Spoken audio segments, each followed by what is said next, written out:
Are we ready to save Iceland today? Amen, hallelujah. Somebody give me a change-alleluia here today. Change-alleluia. Well, we're embarking on a real church service here today. 2 days. 2 days of listening to each other. Woo! And some of us will be annoying. I may be one of them. Amen. Praise be. And some of us may repeat ourselves. No, I got that. You don't have to say it again. Well, there it is. And then I imagine that some of us are going to get upset once in a while. Well, because really we're discussing and revealing to each other very upsetting information. Amen, praise be. Very upsetting. The Saving Iceland is the title of our gathering, and saving. Right after that comes saving the earth and saving ourselves. Maybe we have a place in this earth of the future. Maybe we don't. This is the 3rd annual Saving Iceland. And you were right the first time, and you're also right the 3rd time. And I wonder what's going to happen as we go through time. I hope that we have some successes. I hope that our partner, Iceland, all around us and in us, that we have a good duet together. That Iceland will be saved and we will be saved. Amen. Over the next 2 days, what are we doing? We're basically revealing to each other information that we have found. What are the facts on the ground? What's happening in my country? What's happening in my floodplain, on my river? What are the people doing? What is the earth doing? What are the birds doing? How is the soil changing? We're reporting to one another, aren't we? And that's going to be hard work. Anybody wants to get up and stretch their legs? You're forgiven ahead of time. Amen? In this church, that's all right. Your soul won't go to hell. Your soul won't be lost if you get up and leave. It might get a little bit too much for you at some point. These are pretty comfortable chairs. They're not so bad. Yes, hello, my name is Andri Magnusson. I'm an Icelandic writer, and welcome you foreign guests. In my book Dreamland, I wrote about Kasipur and the Jamaica and the cases of aluminum worldwide. Icelanders were very lucky. We kind of missed the Industrial Revolution. We managed to harness the energy we needed. That would be on this picture here. And half of that went to aluminum smelters. So the only possibility to dam a river or harness a river in Iceland was to get an aluminum smelter into the country. So according to 30 terawatt hours, Iceland would look something like this. So that's what they spoke about as moderate, as our ethical obligation to harness our clean energy for aluminum smelters. So our ethical obligation to the world was to supply as much clean energy as possible to aluminum smelters. But we never got the full picture. And so the struggle in Iceland has been literally trying to press these ideas out of areas that should be on the UNESCO World Heritage List. So we're always trying to press them out of areas like Þjórsárver, the area of the greatest nesting place of pink-footed geese in the world that was supposed to be dammed in the 1970s, and all since has been a struggle over that place. And we have been struggling them from our greatest waterfalls, from the most valuable areas, because there has been a great urge for power. Let's give it up for Attila Springer.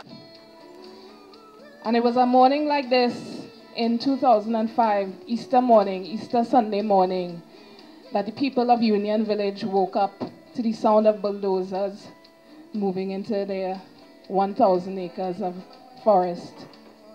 Bulldozers just leveling all this land, just going through hard like bulldozers do.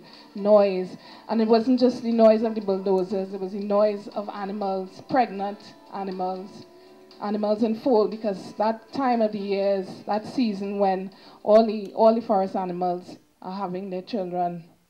And all these animals started running out of the forest because they didn't know what was happening. There were bulldozers coming from every direction, moving in closer and closer and closer into the center, until there were a band of monkeys left in the middle. And it really, if my voice breaks, I still can't believe that this happened in Trinidad.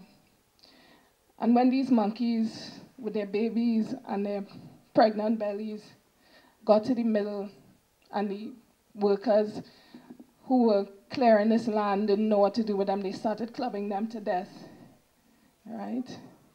And animals running into people's yards because they didn't know where else to go. And people just standing up, big men and little children and everybody just in shock, because they couldn't believe, one, that this was happening in Trinidad. Nobody had consulted them. Nobody had asked them what they did with that land. As far as the government was concerned, it was brownfields, because there used to be a couple oil wells there. And as far as they were concerned, it was brownfields. It was not valuable land. Never mind these communities that surrounded this area. Never mind they used this land for recreation, because they were big, I suppose, a lake in the middle. And people would go there and swim and fish and just walk in the bush, because we like bush in Trinidad. We like trees, and we like to go and walk. And so that was the beginning of a struggle that is now 2.5 years. And I still can't believe that it's happening in my little 2x4 island, because that's how big Trinidad is, 2x4. Trinidad real small, real small. And for us who have had to take responsibility for what is going on in our island, it is astounding. Blue eyes and a pool of sharks. Gudbergur Bergsson. Former empire that still pretends to bring law and order, but with its law and order turns his country into a colony, both economic and cultural. He feels he has been insulted, humiliated, and injured in the deepest sea of his religious belief. The prized Anglo-American freedom flag of law and order has never brought anything to other countries. No order, no justice, no law, only chaos and destruction. This is not the Icelandic case. Here nothing really has been forced upon the population. We have freely accepted the established foreign powers and its destruction. First there was the American Defense Force. It came and brought with it all its junk, no defense. And now it has flown away and left behind its junk. And if it would like to come again, we would say, yes, of course. And the army would bring with it all its junk. We would accept it as if our government and the nation and the inhabitants of different parts of Iceland were participating in a competition of humiliation. Same things happen with Alcoa aluminium factories as before the American army. And that's the way colonialism used to be. Empire, slavery, lots of concepts over the centuries that we were supposed to just accept. Amen? Just accept.